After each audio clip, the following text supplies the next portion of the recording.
You can see I've adjusted the unit properties there to 50% health to start with by using the context menu and adjusting their initial health. Didn't make any adjustments to the damage taken percentage, which is a new thing that's been added with the DLC.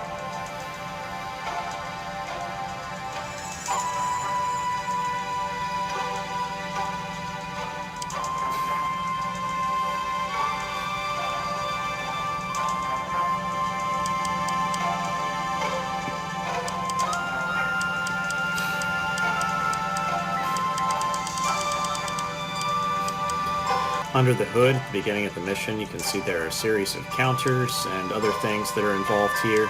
There's probably about 20 triggers or so in this mission, so I kept it relatively simple. I kind of end with something that basically says, hey, at the end of the map, play the closing cutscene, and of course it just wants to make sure that we have won and not the enemy before it plays the victory cutscene. And so in this case, that's where you see the dialogue there at the end. In this example, I actually play the cutscene before the victory, which is actually this part here where you'll say, okay, victory on both accounts. It just checks for this once and says, yay, player 2 has not only felled the enemy commander, but also eliminated the enemy hideout. And we'll play the cutscene labeled end before it actually awards us with the victory, which is done after all these actions are completed. So the conditions you can see for us or the enemy to lose in this case is just no units or structures. Typically that would happen, before the other victory conditions we set up. We would lose if we lose Nuru. And of course it has Nuru say something if she loses. The victory conditions are just no opponents left. Again, this just keeps it, if for some reason our original victory conditions failed, it just assures that we don't get stuck where we can't actually change something in the menu. So all of my maps always include some sort of introduction. Sometimes it's a cutscene. The conditions are basically nothing. It just happens at the start of the map. And at this case, what I've done is I've set the top bridge to be open. That way, the bridge is down and basically allows the units to enter the map. It plays the intro cutscene, and then it spawns crystals around Nuru at the beginning of the map. Then you can see the introductory dialogue that's happening here, and then we change the music to the plan, followed by introducing an arrow to the first objective and changing this to play a sound whenever a new objective comes up. I just picked one and then said wait before the first thing that it does in the map.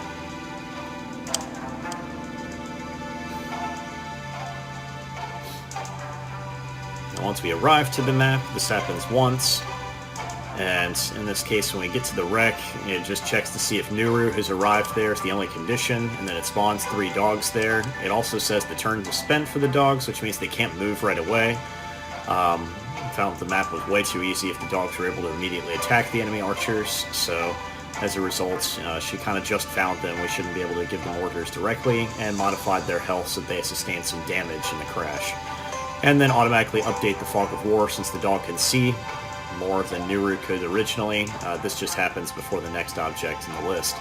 And then finally the dialogue between her and Tac Ops. And then plays the coins sound effect to represent the 5,000 gold that we just received, and then modifies that gold and waits 1,000 milliseconds or 1 second before it changes the map flag to true and plays the new objective sound, which now tells us to protect Nuru for these multiple turns while she's in the wreckage. On the first day's search, you'll see that all it really requires us to do is check and see. We established a new counter when she first entered the wreck. It's checking now to see, is that counter 1? And basically gives us the new dialogue. It highlights the 3 wagons that are represented in this dialogue, and then says, set the turn spent for Nuru to true, meaning she can't move that turn, and then sets the map flag of wagons move to true.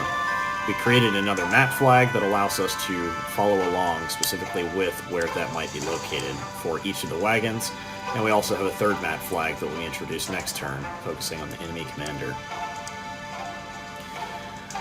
Now you'll see there's a series of triggers that are all connected to each other. There are 9 of them. This all connects to whether or not the wagons work or not when we find them. All of them trigger once, that way it doesn't possibly trigger the wagon again later on. All of them are set as neutral objects, so all it says is that can Nuru see, or any of our units, the dogs included, or even recruited units from our hideout, can they see any of these wagons using their vision range?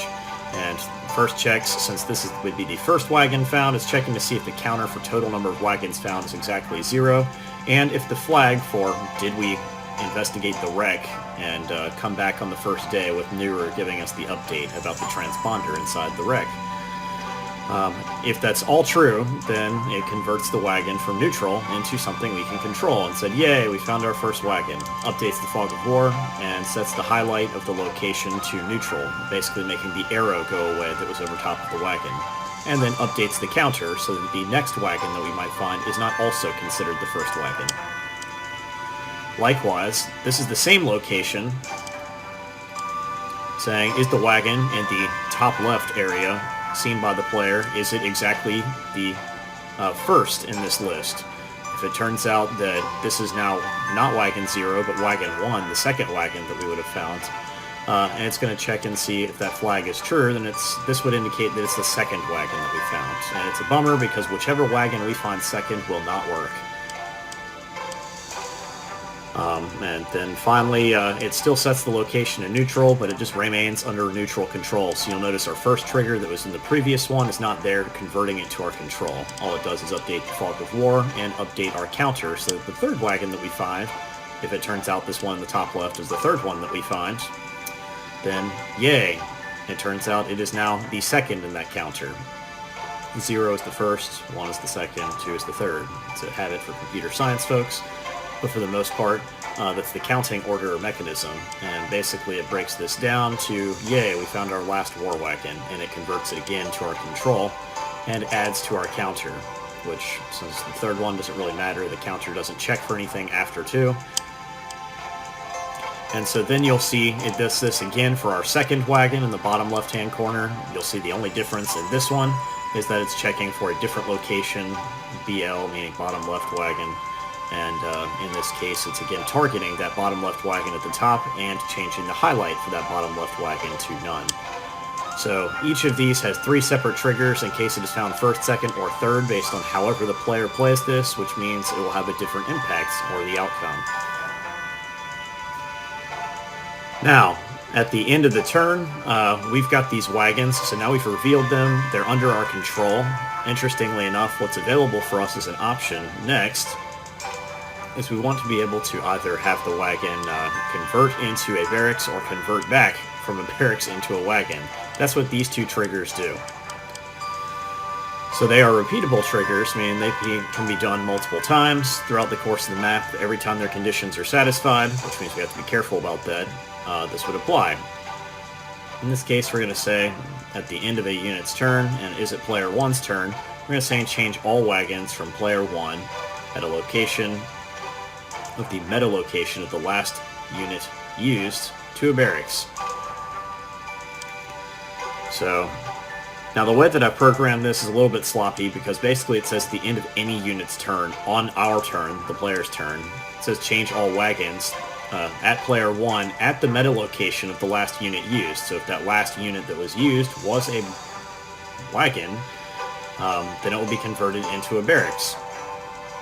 So it's at least confirming that in the conditions, if that last unit used, keep in mind the conditions are met for virtually every unit that I move. It's just only checking and applying the actions if it turns out that it's a wagon that was the last unit moved. So in this case, it's still relatively careful, but it's just worth noting that maybe some extra conditions could possibly help with this. Likewise, we've got a repeatable condition that says, hey, we built a new wagon at our barracks. So likewise, it checks to see, is it player 1's turn? Does player 1 have exactly one wagon at the meta location of the last recruit? Which means it's checking to adjacent hideouts that we own and adjacent barracks, towers, and ports. Is the last thing that we reported as a new unit that's built at the end of a unit's turn? If it turns out to be a wagon, we're going to set its turn spent to false, indicating that it was able to move again. That way we don't just build a wagon, then it sits there. We want the wagon to be able to move, so that way the player can move their barracks to a new location. Second, it displays some dialogue saying, hey, we packed up our war wagon and it can unpack again somewhere else. And then finally, we remove all units or structures at the location last unit used for player 1. You'll notice this is a mistake. By default, the option is, basically any unit, and I changed this to any unit or structure. What I'm really looking to do is we actually need to change this to remove all barracks. Mostly because we're dealing with a wagon here, and this is actually what we saw happen in the map a moment ago. We saw one of our shooters vanish because it satisfies the condition of any unit or structure. So we just simply need to change this to barracks so that doesn't happen again. So that is a minor bug. If you happen to not move the wagon after it said, hey, we're about to move our wagon, it's possible that the meta location of last unit used for player 1 is going to remove something that is not our barracks. So, apologies, but it's little things like that that ultimately affect the play experience for individuals as they're playing through this campaign. So that is how I get the converted wagon back and forth. It's only 2 triggers now in TinyGroove and TinyGroove Tower Defense. We also have structures that move and convert into barracks or towers. Whenever Nuru is involved, or whenever the Florin technology is involved in the universe of those particular campaigns. But now this boils down to 2 triggers from what was previously 6, now that we're using meta locations. Now here we also have our counter advance. This is our counter that basically says, hey, is the map flag for exploring the wreck true? Has Nuru arrived there? Is it our turn? Is that at the end of our turn? Every time that happens, advance the counter by 1. And that is a precondition for following events.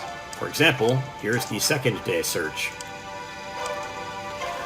The counter for the wreck that we've explored, it's exactly 2, indicating this is day 2 of Nuru exploring the wreck. On our turn, at the beginning of our turn, Nuru is going to say this.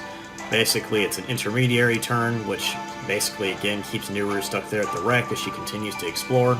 Saying, unfortunately, this is kind of leading on to future missions, where our options are pretty limited at the moment, but should get us through this battle. On our 3rd day there at the wreck, again, only plays once, and is satisfied when it is exactly counter 3. We use the duplicate command down there at the bottom to basically duplicate the day 1 and day 2 things, and then just change this counter to 3. And we update the dialogue accordingly. In this case, now it gives us a new directive saying, hey, we need to defeat Ragna and commandeer their hideout.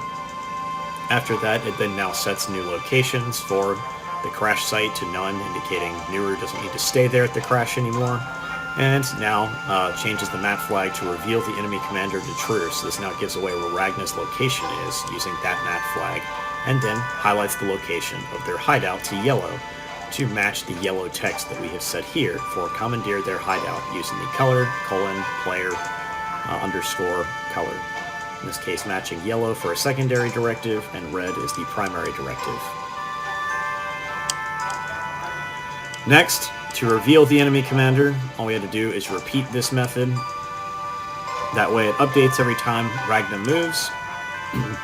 The conditions are whenever player 2 has exactly one of any commander, in this case targeting Ragna, and then says, is the map flag reveal enemy commander true? Likewise, we could add an additional condition that says, hey, maybe let's look at this only on, the second player's turn, which is our enemy's turn. That way it's not constantly looking to see if, because technically it's updating this every single move that both I make and the enemy makes, and Ragna's not going to move on our turn. So as a result, it probably doesn't need to check this. Keep in mind every condition is being checked and automatically satisfied regardless of whether or not it actually changes anything. So this basically is one less thing that it's got to check for on our turn by adding this information for player 2's turn. Likewise, if Ragna is guaranteed to move always last on her turn, then we could set, hey, update this only at the end of their turn. But this just kind of looks confusing if the arrow suddenly moves to her location at the end of her turn when you can see her within the Fog of War. All this does, and I've posted this on Reddit before because folks have kind of figured out, how do you track, different objects or players or even locations that happen to be moving from one spot to another. There's a lot of options with meta locations now, but this is pretty straightforward and it's only 3 actions. So instead of using meta locations, I've just said, hey, since we've got only one of Ragna on the map, the enemy only has one commander, so first I set the highlight to none to make the arrow go away. Before she moves, then update the location without having the arrow visible, and then redraw the arrow wherever she happens to be. In this case, it's just basically set the highlight to nothing, move the location to where Ragna is now, and then set the highlight again to where she is. And all this happens in a split second. Of course, we don't want the arrow to keep following Ragna after she's gone, so once we have defeated her and satisfied our first mission directive, we want it to check and see, hey, does player have 0 of any enemy commander? The reason why I've set this is basically it's using a check for whether or not Ragna exists on the map instead of using a trigger like, hey, did player 2 lose Ragna? Weirdly enough, that's kind of a silly thing, but I always check for whether or not they're on the map in case Ragna does something stupid or the AI automatically kills themselves somehow. In some cases, that's not counted as a loss. For example, if they're incidentally the commander is defeated or killed, for some other reason than me attacking her directly. If that happens to be the case, then that doesn't necessarily count as a player lost. So as a result, even if she's gone, we still want the player to get credit for her being gone. It just plays the text of Ragna, lamenting her demise, and basically plays the crash sound. Since I couldn't find a sound effect for Ragna to basically scream or say something, those are typically referred to in the game as some sort of shout within the context menus of the... usually you can select these as not emotes but shouts within the cutscene editor. So now we set the map flag to reveal the commander to false. That way it doesn't keep trying to update where the location is of Ragna when otherwise it's inevitably just going to store that location as wherever she fell, and we don't want that to remain highlighted on the map, so we set that to nothing. Finally, we update the location of 3 separate conditions. It's possible that we defeat the hideout first, or we defeat Ragna first. Each of those possible options are shown here to update our mission directives. This just kind of gives you that, new age... heads-up display kind of thing every time that we satisfy a mission directive. It's basically checking to make sure, is it possible, it's possible that we defeat Ragna before turn 4, but at the very least we don't want it to update with this new mission directive before it's ever been given to us. So as a result, the Rec Explore counter needs to be at least 4, indicating that could we have possibly defeated Ragna by this point. Before the new mission directive is given to us. Yeah, if you're really adept, it's possible you do defeat Ragna if the AI does something really stupid. But based on what happens here, basically updates with the sound, new mission directive, and now changes the location of the hideout to red, and this is the condition if we've defeated Ragna, but have not defeated the hideout. It updates the color to green for defeated Ragna and says the word's complete there, and now changes the color to red for the only remaining mission directive. Likewise, the alternative is true, and they do have a commander, but they're without a hideout. Again, this would update once, now checking to ensure that, yeah, the player has 0 of any structure at the hideout for player 2, but still has the enemy commander. So, as a result, we're basically going through here and evaluating the parameters and updating our heads-up display to change the color to green for beating the hideout, but coincidentally, we don't have to change the color for Ragna to red, because it's already red from before. So we just set this color to none for the hideout. And then lastly, if we have completed both of those things, that's awesome. This thing will pop up right before we've won the map. Mostly just showing both of these in green kind of gives the player a sense of completion now that both things that were directives for them to complete are green, and then seconds later we are greeted with the victory. The only things that are left here are we wanted to provide a steady stream of units while the bridges were all up and the lava river is closed. So all we had to do here is basically evaluate, is the turn day at least 6? We wanted to start spawning archers for the enemy. And it's checking in the gizmo on the north end of the map for bridge 3 at the top of the map, is its state true? If so, spawn an archer on top of that space. Technically, this last condition is not really necessary since the game engine will not allow it to spawn an archer if the bridge is open because it can't place a unit in lava. But that was just kind of a double check to make sure for some reason there's a logic error that could throw an error for some platforms and not others as they're playing through this. I just added this extra element in case something with the game engine changes and does allow you to violate those rules again. I had several errors thrown when I tried to play this map. If I, for example, tried to violate the rules in WarGroove of placement by, placing a balloon over the lava and that said, hey, convert that into a spearman, or something that couldn't stand in lava, it sent me an LUA script error. So, as a result, they have updated some things that recently were things that you could do with the map editor that you now cannot. Like, for example, in TinyGroove, where I had structures that would spawn inside the forest, or spawn on top of mountaintops, they now cannot be placed in those places. And so again, this is just checking the victory conditions, and if that happens, it says, yay, award victory to player 1 and play our cutscene before the victory banner rolls. If you want the cutscene for your maps to play after that, you can play that on this trigger, which I label victory, which now has the condition of at the end of the match, after the victory banner rolls in, and the music changes to the summary results. So, with that, the only thing that I haven't really covered is kind of an Easter egg I added in there. Gives the player some bonus gold for standing on the cave at the top of the map. Anyone that's played TinyGroove knows there's basically stuff hidden in caves or other places that are of relative interest on the map where there are unique map decorations scattered about. Obviously the game centralizes on the crash site, which is where a ton of map decorations are located, but there's also a lava cave at the top of the map. And we've explored it, so it basically rewards the player by fighting their way all the way to the top of the map there, and it gives them 1,500 gold. So, not anything too fancy there, but it's a very simple check for are any of our units standing there on the cave. There's also, aside from spawning archers, there are these toggled switches that are connected to our individual gizmos that are there. If we have one of our players at the location switch 1, it sets the gizmo of switch 1 to true, changing that lever to green, centers the camera on the location of bridge 1, and then lowers the drawbridge to allow us to cross the lava river to the right-hand side of the map, sets all the gizmos to the location of bridge 1, waits 1,500 milliseconds so it doesn't just jerk us to the top of the map after that, to show that other bridge opening, so that now no more reinforcements for Felheim will arrive from the north. It then provides us the dialogue saying that's what happened. Likewise, the second trigger also functions that way. Checks to see if we have someone at the location of switch 2, switches that gizmo to green. Basically, as you realize, gizmos are just map decorations that can have their state change so that they are visually pleasing. Like you can see a switch that has now been thrown to open or close something. You can also see those map decorations change from drawbridges that go down or up, portals that were open or closed, or maybe pressure plates that have now been stood upon by a particular unit that you prescribe to have individual actions set within these context menus.